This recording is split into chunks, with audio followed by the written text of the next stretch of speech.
Okay, as you can see, I am finishing up with the black 102.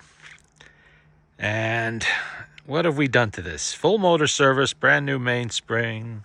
We got a new handle on there. And then the owner requested that I try to fix the loose, or at least the worst of the loose Rexine. This machine was subjected to damp at some point in its past, and unfortunately, it led to some mold issues, a little bit of wood swelling on the top panel and the bottom, and separation of the Rexine, which is pretty common. And of course, you just glue it back as best you can. Try not to tear it. There's not much you can do if it's stretched, except try to kind of mitigate that a little bit by pushing the extra material into some out-of-the-way spot if you can. At least it wasn't split on the corners. Here, it wasn't separated. You usually see that with the colored Rexine, but not so much with the black. What else? I did have to deal with the reproducer. Not the reproducer itself, that's fine. But the isolator gasket was, of course, stone hard, but even worse, it was stuck very hard on the tone arm. That's not a good thing. But I'm not sure if that was from the factory, because it is brass on brass. It's not really something that's going to corrode too much. I suspect it was typed in factory. Now, you don't want that slopping around, which actually it was doing a little bit on the other side. Here was slopping. It was loose, which I see a lot on HMV isolator gaskets. The reproducer itself, the back panel here, was loose on the rubber. So it actually came off really easy, from that end. Then I had to do a little bit of work to get it off the tone arm itself. And it's been replaced with a Victor Height orthophonic isolator gasket on there, which fits perfectly. But word to the wise, you do have to fit these isolator gaskets to your individual tone arm. They are not, one size fits all type deal. I don't think they were when they were new, and certainly not today. So what happens here is you have to take a file and just kind of work around the inside. And I got mosquitoes out here. Until it slides on nicely. You don't want it so loose that it slops around. You don't want it so tight that you can't get it on and off. Periodically, you need to remove this reproducer to put a little oil on the thumb screw and in here with, the pivot points without making a huge mess. Whoops. Didn't want that to happen. Wasn't ready yet. So we took care of that. And then we did put some shoe dye on the Rexine, because it was badly faded in spots, especially where it had peeled off, or bubbled off, I should say, which is really easy to do with the black Rexine machines, almost impossible with the colored ones, because color matching is very difficult to do when you're dealing with shoe dye, but black is pretty much black. And the shoe dye, it's made in Poland, I forget what, Quick something, whatever it is. I had a thing of it here. What happened to it? Oh, yeah, there it is. There you go. Kiwi. It's just cream. It goes on there. It revitalizes the color in the black machines, and Victrola black ones too.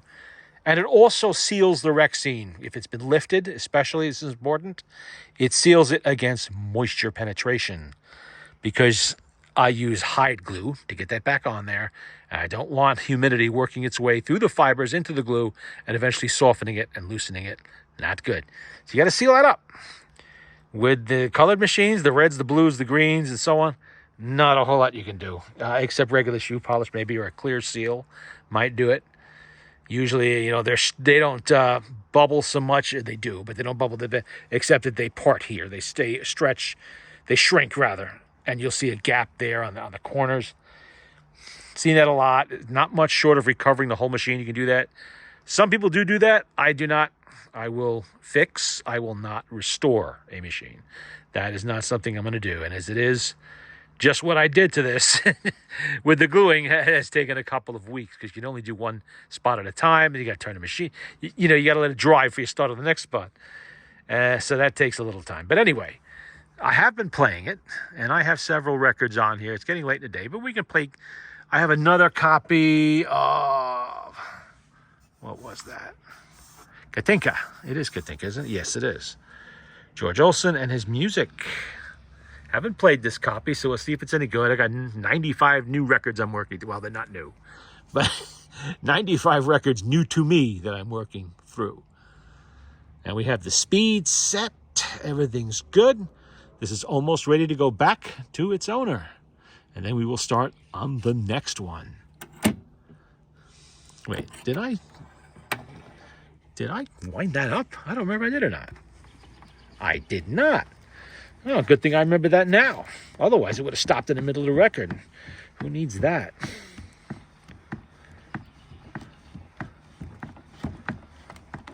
I did actually have several records in this lot of records from British dance bands. Unfortunately, some of them are completely unplayable. They're just so worn out. You know, you see if you, not that one. That's Eddie Cantor. That one's playable. I would have played them, but it's not really worth. That doesn't make the machine sound particularly good. Let's see if Katinka will play.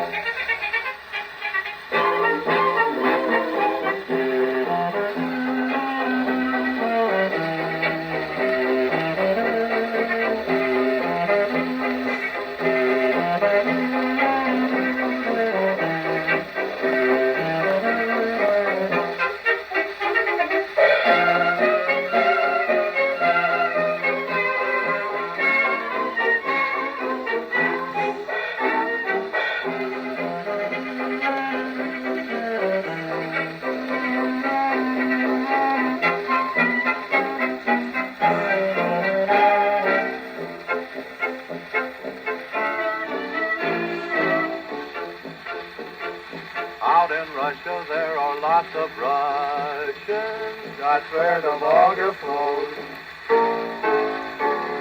And you'll find that they all speak in Russian. That's where the vodka flows. There in Petrograd lived a Rus who had a Russian maiden who was called Katinka. Then one day she heard about the Charleston. From a Yankee lad she learned the Charleston. She left Petrograd with this Yankee lad, left the Russian sadly crying. My sweet Katinka, oh where can she be? I loved her so, how could she go?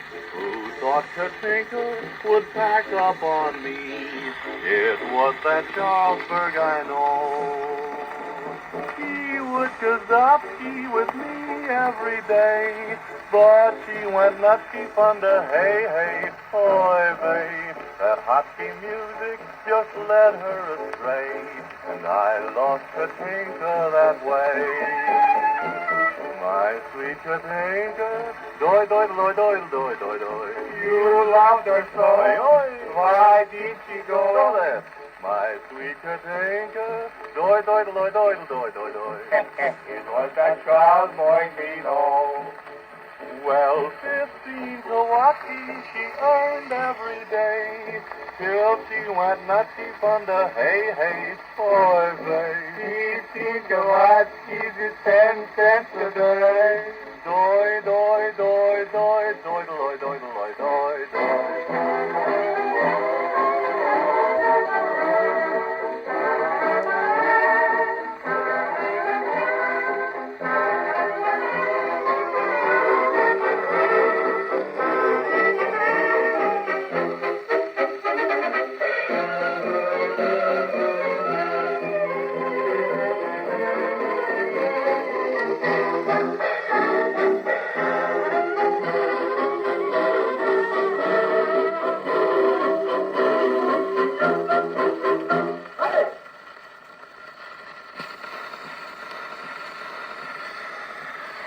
I forgot to turn on the auto brake. I was playing Eddie Cantor earlier. There we go. Alrighty. And Eddie Cantor does not have an eccentric in the middle of the record. Alright, what do we got? Hard to get Gertie. I'm going to put the phone down here for a second and get a needle. With both hands so I don't stab myself. Always be careful when selecting needles from the container. Now, this does have a needle box, but that has the customer's needles in there, and I don't want to use them because they will need them when they get the machine back. So I will use my own needles for testing, since I'm testing my own records anyway.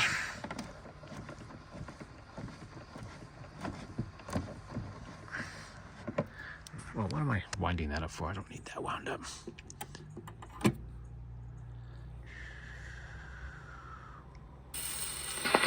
Oh, what happened? What did I just do? You gotta be careful, see? One-handed is not good. There we go.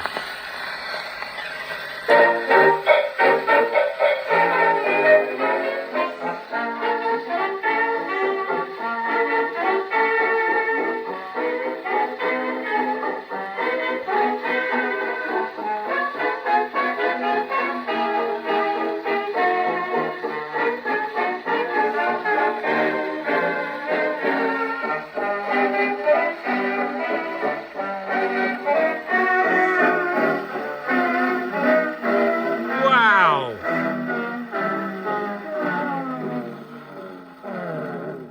That is one worn record. You see that?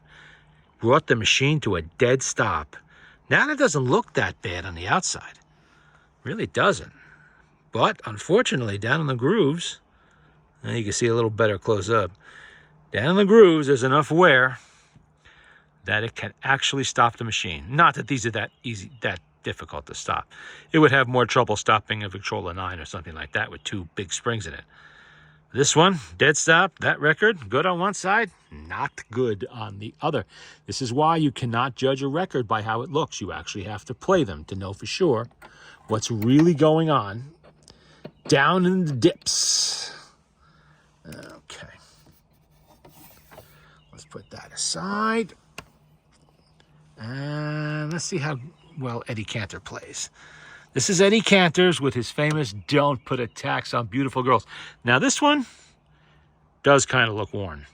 You can see it on the outside, but that may only be on the outside. We'll see. It may play.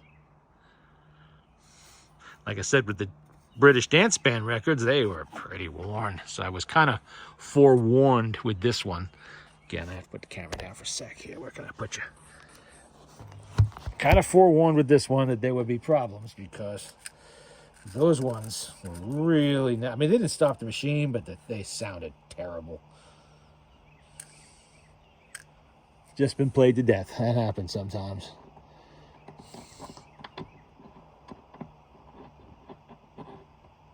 Okay.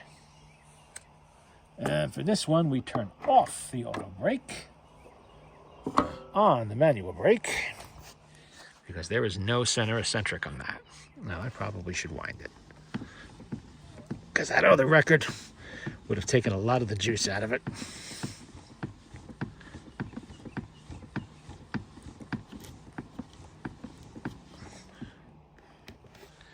Okay. See, that's why these machines still have the regular brake on them with the auto brake, because people did play older records on them.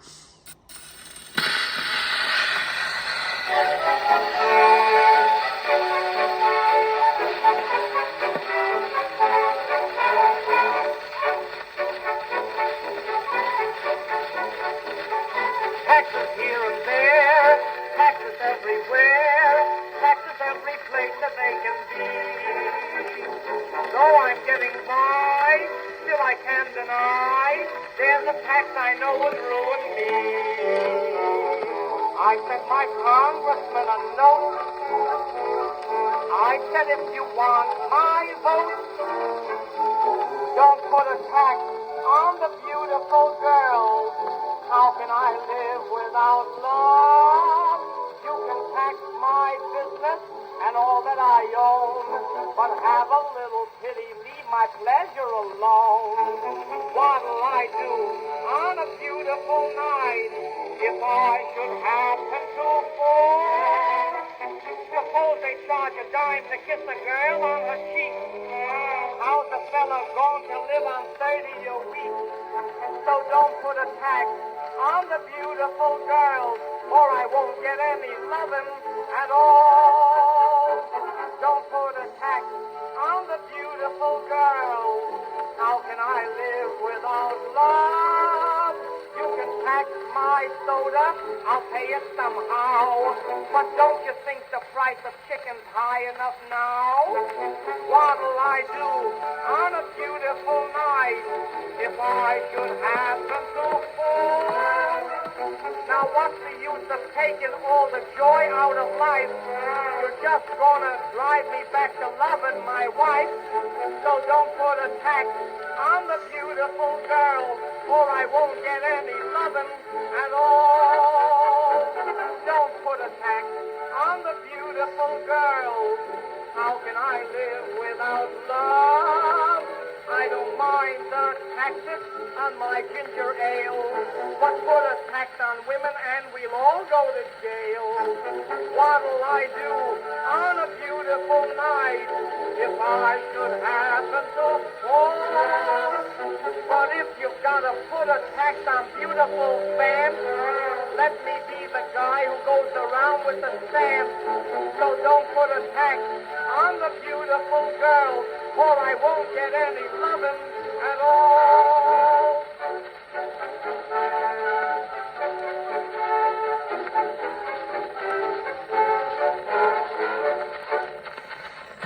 Now you see, that one played pretty well. Didn't look like it would, but it actually did. Again, always test your records. Never go on appearance. Don't just throw a record away or discount it because it's all scratched or scuffed looking. What do we got on side 2 of this? You don't need wine to have a wonderful time. Well, okay, Eddie, we'll play that one too. Let's get another needle out. We'll see how it plays on this side. This looks just as scuffed as the other side, so we'll give it a shot.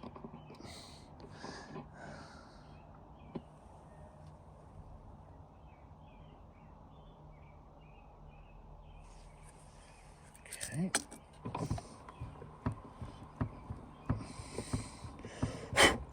Little dust on there. Emerson Records 1918, it says. I think this is a little newer than that. Probably early 20s, maybe. Don't know. Not a record collector. I just like the music. Okay. Again. Break. Try not to skip it on this record.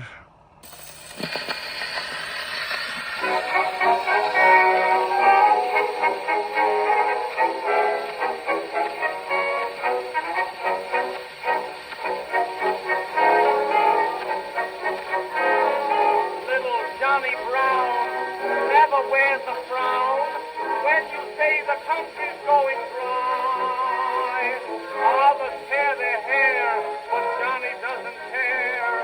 He's got everybody guessing why. When I said how quiet things will be,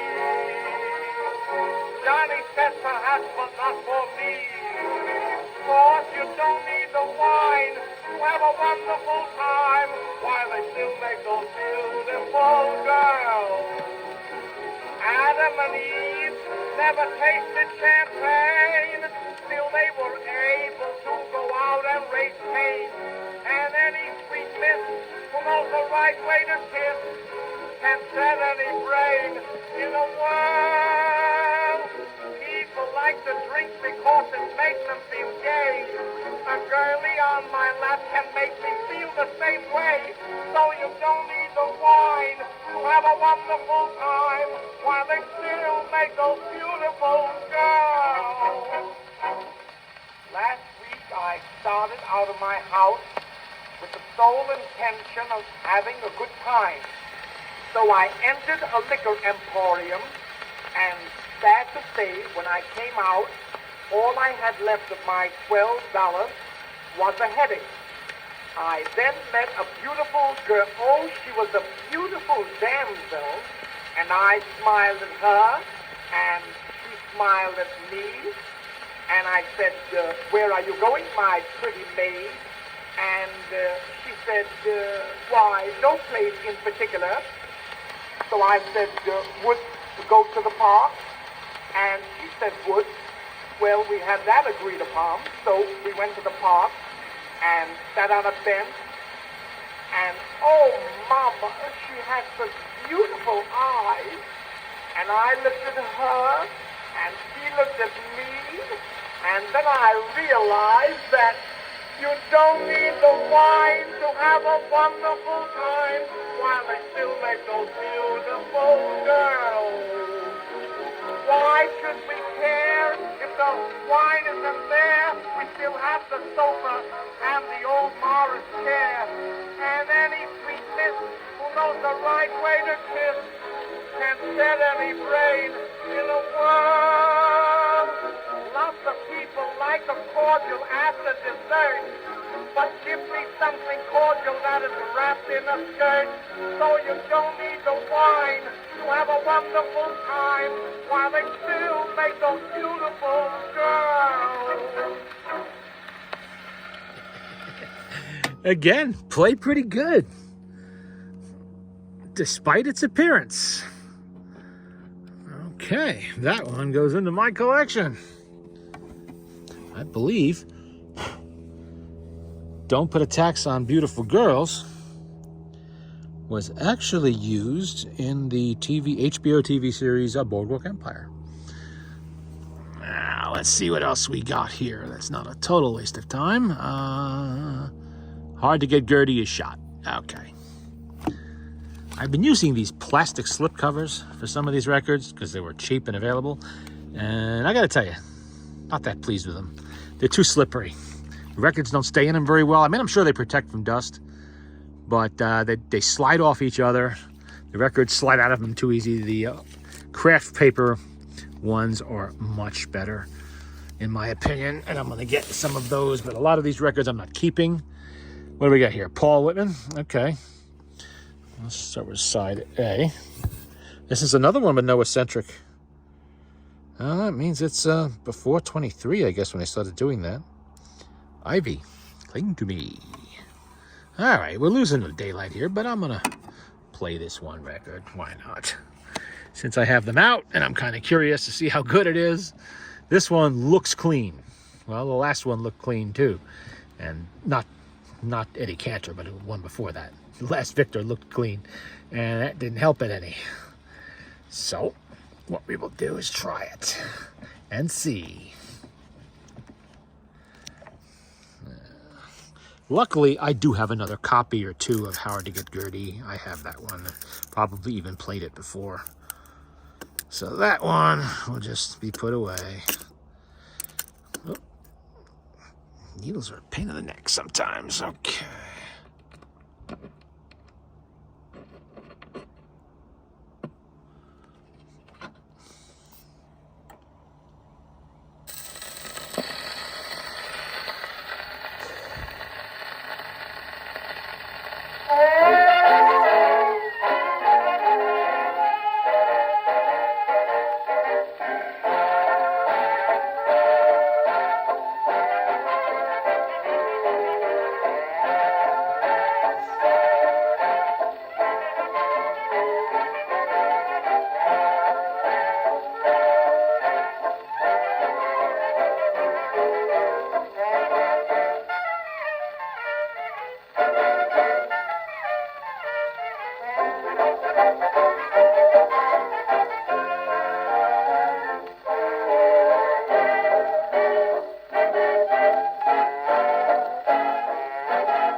that played as good as it looks.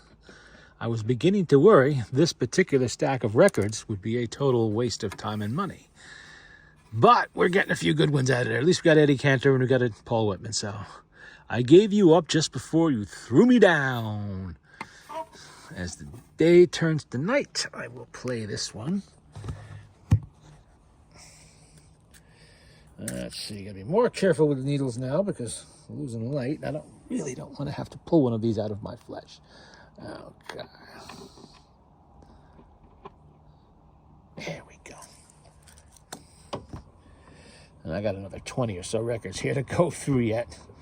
I've already gone through about 6 or 7. Only 2 of them are really good. As I said earlier, well, it happens sometimes. You know, these records went through the Great Depression. A lot of people did not have money for needles, so they ended up using the same needles over and over and over again, which wore the heck out of the record, usually down in the grooves where it really counts. And sometimes you get these batches. It happens.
There we go. Good on that side too. Okay. Let's take that off of there, put it aside for a moment. Oh, and a word on using the shoe dye, shoe cream, whatever they call it. This is not shoe polish. It is a colorizing agent and a sealing agent. It's not. It's black, yes, and it will shine. Your shoes will look shiny when you're done, but it's really for waterproofing and leather protection, and it works just as good on Rexine for the same things. But if you are lucky enough to have one of these machines with steamship stickers or any other kind of hotel stickers on them, do not peel those off and cover up the cover. Put up whatever the issues are with the cover. because those stickers are history. And it's amazing to see them on these machines. I actually am lucky enough to have 3 or 4 that have these stickers. The last one I just acquired, the RMS Aquitania. The Aquitania was the sister ship of the Lusitania and the Mauritania. It served until 1949 and was scrapped at that point. It made it through 2 world wars. So it's amazing to see that sticker on there with the name of the ship and everything and the stateroom number. So never do anything to destroy those. If you've got Rexine problems, just leave it alone. If it has one of those stickers on there, don't attempt repairs or anything like that unless you could do it on a part of the machine that's not really near the sticker. Well, there you go. And I'll be playing the rest of that. That whole box is full of records. They didn't come in a box like that. Never ship records in a box like that. There's ways to ship records. That's not it. These were actually found at a flea market and hand carried here, not tossed in a box with some packing peanuts and sent on a multi-state journey, bouncing along, thrown out of airplanes or whatever else happens to them with the shipping companies. I've heard horror stories about people that order records online and they come shattered in a million pieces and they're priceless, you know, that some very rare thing or whatever. They're all rare. You know, even I don't care how many millions they pressed back in the day. All these years later, there's only a very limited amount of them left. And as you can see here, demonstrated today, not all of them are still playable. So you want to be careful with them and just, if you do buy records online, make sure you contact the seller and explain in detail how you want that record shipped so it does not arrive to you broken in a million pieces, and how unhappy you will be if that comes to pass. Most sellers will work with you because they don't want negative feedback and everything else when the record, or have to give you money back when the record arrives broken. So you tell them, you know, pay a little extra on the shipping if you have to get an oversized box. You know, a box within a box with lots and lots of not packing peanuts, I hate those things, bubble wrap. Lots and lots of bubble wrap, carefully wrapped and placed in an oversized box of some kind and shipped to you that way. And if it's multiple records, we do not ship them in contact with each other. You know, each should have a layer of bubble wrap between them and a correspondingly larger box if need be. So we can avoid that great disappointment of tearing open the box of, let's say, a copy of the Charleston or something, and you open it up and out comes nothing but record powder and pieces. Oh, I've never had that happen to me because I don't order records online. You know, I get enough of them locally at flea markets and estate sales and whatnot and junk shops that I don't have to order them online. And not being a record collector, I'm not really out there looking for specific, you know, pressings of this or that or whatever. I'm sure, you know, there are interesting things out there for collectors, but I just like the music, and frankly, I have all of this on CD anyway. I just use the record so I have something to play on the machines. You know, once they're played on the machine, they usually tend to go into storage, and I'll go back to my CDs, so I'm not wearing anything out. You know, I don't think it's possible to wear out a CD unless you sit on it, but you can wear out a record. So if it's something I like, I will keep that and only play it periodically. You know, and I always test these machines using records that I have recently acquired. This way, if there's anything wrong with the machine, there's something wrong with the reproducer, whatever, it doesn't destroy my records. You know, I'm not losing anything priceless that I'm never going to be able to replace. Although, frankly, that Eddie Cantor record is pretty nice, and so is that Paul Whitman. I don't know how many more nice ones I'm going to find in this lot because some of them are cracked and chipped and, well, the usual. But this is the Black 102. It's going to go back to its owner very soon. Figured I'd give you a look at it now that it's done.